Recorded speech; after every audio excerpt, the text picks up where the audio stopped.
Hi everybody, this is Scott Cranmore from 67 Music. We're in Portland, Oregon tonight, and as you are well aware, we are underway with the Portland Marathon Rocky Road to the Portland Marathon promotion campaign.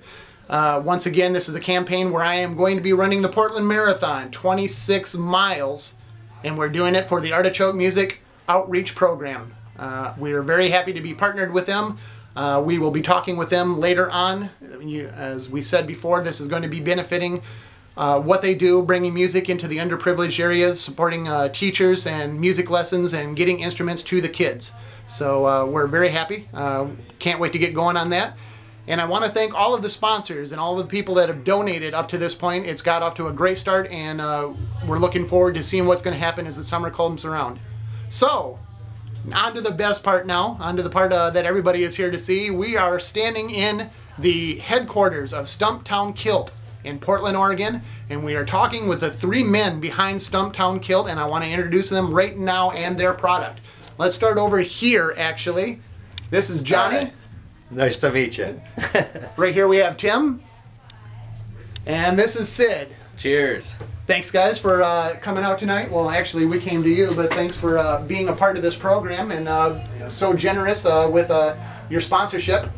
I know it means a lot to the kids that are trying to get into music, and we hope that it's going to be a great thing. So we're proud to be a part of it. Thanks, Scott. Yeah, absolutely. Glad you brought it us. Good brought cause. it to us, and that we could join in. Excellent. Yeah. We look forward to watch you run 26 miles. Yeah, I think everybody's looking forward to that. So let's start by talking a little bit about Stumptown Kilt. When you began, the history behind it, and what got you in this business to begin with. So, Johnny, why don't you tell us a little bit about how this began? Well, I got a call about 2 years ago from Sid over here saying that him and his buddy Timmy were forming a company and going to make their own kilts. We're all old kilt wearers, and so I was excited, and he's like, come on down. So I moved to Portland, and I got here at about prototype 6, and we went about 6 to 8 more after that, and then we finally got the one we liked that's durable and looks good, and yeah, nice. It's fantastic. Well, Tim, what made you want to start a kilt business? Well, I had, like Johnny said, he wore kilts, and so did I, and so did Sid over here. And we were talking one time over a picture or two of PBR, of course, and we discussed it, and we said, you know what? We started getting enthusiastic about looking at how kilts were made and things like that. We are total kilt enthusiasts. And we looked at it and we said, you know what, I think we could make a better kilt. I mean, I had made some modifications to my kilt, the current kilt I was wearing then, and I looked at it and I said, hey, you know what, we can make these changes to the kilt. And Sid over here said, yeah, I thought about making these changes to the kilt. And so we got together and we said, you know what, I think that we need a different kilt out there. We need to give other selection out there. We need to give the buyer a different choice, and that have some things that we thought that needed to be improved upon in the modern kilt. So that's how we came about, basically. So it's a modern kilt based on the traditional sense of a kilt, but it's not necessarily a traditional kilt then. More of a modern American kilt, would you say? Yeah, it's pretty much a modern American utility kilt. Okay.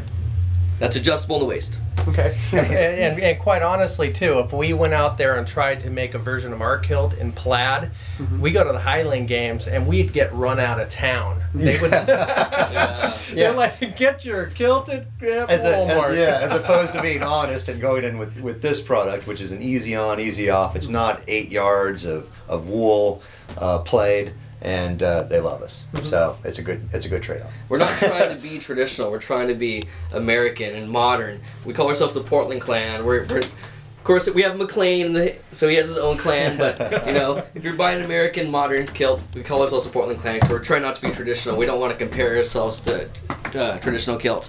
People ask us all the time if we can do their clans, but it's like we can't. We're trying to stick to our. maybe down the road we have more money, but right now we're sticking to the modern style. So it's safe to say that you have like your own vision. You have your own goal that Yes. you're trying to achieve with these utility type kilts. Yes. So Yes. when you talk to people who might be purists or traditionalists in the sense of the kilt, what do you say to them about the kilt that would get their interest? Let us wrap a kilt around you. Yeah, there you go. I think the thing that when we talk to traditional kilt wearers is like, let's face it, when you go to the bathroom at 2 in the morning, do you want to put your 9-yarder on? I don't think so. We leave your tent. So we vend a lot, so we camp out a lot. So these guys are in their full gear, and so they have to run out to the tree, and they got to wrap this thing around them. And this one is snap, snap, snap, snap, snap, snap. You want to work on your boat, you want to work on the garden, you want to go hiking, something like that. You don't want to put on your nice 9-yarder to do that. You want to go down to the local pub, whatever. Yeah. Just slap this on. It's it's 2 snaps here and 2 snaps there. It's quick, it's easy, and you can get it dirty, and you can wash it, put it in the dryer, pull it out, and it looks great. Yeah, being low maintenance is really key because most of the kilts out there, they're high maintenance. You can't wash them, you can't dry them, you got to permanent press them. You can't wrap it up and take it in your backpack. You can't travel with it. They're wrinkly. They get wrinkly. When we first started this company, we drinking pictures of PBR. We're like, what do we want out of a kilt? We wrote down the differences in our competitors' kilts to what we want to see in a kilt. And one of the main things was it's got to be low maintenance. You got to be able to carry it around. And so you can wrap it up, you can put it in your backpack, you can go camping. It's got to be low maintenance. Because I'm a low maintenance guy and I can't have a high maintenance product. All right. I noticed that each of you have each of the colors of the kilts. They didn't even coordinate. Actually, kind of worked out that It's way. a coincidence, huh? It really is. So we have like a chocolate brown, we've got like a charcoal gray, and we've got the standard black. Right. So and they're all pretty much the same way. You say they're adjustable as well. They're adjustable by 5 waist sizes. Okay. Sometimes So- 6, depending on who's doing snaps that day. No, we don't sell 6 waist sizes, but they all come with 6 adjustable waist sizes. But we say 5. I think Sid's got a show there. Yes, he does. Yes. Let's face it. To buy a kilt with just 1 waist size makes no sense. We gain weight, we lose weight. That's just who we are as people. So there's your waist. You can adjust it. This is 6. Oh yeah. Oh, all right. So as you run and train, you'll start with like a 1 size and you'll probably go down 2 sizes. And that was actually going to be one of my questions. Now, when I have a 52-inch waist, like maybe it's a 40 or 38, but it seems like a 52. But once I get down to an 18-inch waist, that'll accommodate me. Then I can keep putting the Yeah, we'll get an 18-inch waist. And we can add snaps to it if we need to. Wrap it around you Exactly. So every time, here's your little victory marks right here. Every time that here's like 3 miles, you'll be on the last snap, and then when you start getting up to 6 miles when you're running, you'll be down the second. By the time the marathon hits, we're gonna have to add like 2 extra snaps for you. We call it the Kilted Losers Club. Yeah, all right. You could be a kilt loser too, baby. Which makes you a winner. It's like the Well, biggest. all of you that are watching right now, I think you're probably wondering what we're talking about here, but I wanted to make it clear that the gentlemen here from Stumptown Kilt have generously agreed to supply me with my kilt for the Portland Marathon run, which we thank you very much. We're absolutely thrilled that you're able to do this for us. On top of that, and maybe one of you would like to announce, we have another kilt for others that are going to be bidding. For the silent auction, yes. We've also donated one for the silent auction to raise money. Excellent. So what that means is you can get your own Stumptown kilt made right here in Portland, Oregon by bidding on it, and we will have all of the information up on our website and other sites as well about how you can bid on this kilt and other prizes from other sponsors that are coming up. So thank you very much for that. And if people that are watching this right now who might not be in Portland or have not made it down to the shop yet, how can they find out more about Stumptown Kilt? StumptownKilts.com. And that is StumptownKilts with an S.com. Plural. Also on Facebook, Stumptown Kilts, what's under your kilt?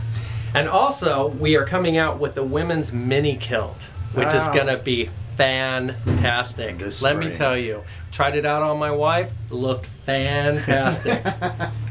So that we've got that coming up. In a future video diary here, we're going to be back with the gentleman from Stumptown Kilt, and we're going to be doing my fitting. So stay tuned for that in the upcoming episodes. Gentlemen, it was an absolute pleasure to talk with you. Thank you once again. I hope a lot of people are going to be checking into Stumptown Kilts. Hopefully this is going to be something fantastic. And once again, thank you very much for sponsoring the Rocky Road to the Portland Marathon. Thanks, guys. Thanks, Man. We Our look forward pleasure. to it. Thank you so much. Thanks, Yeah, Tim. proud to be a part of it. All right, Stumptown Kilts, guys. We'll see ya. Have a good night.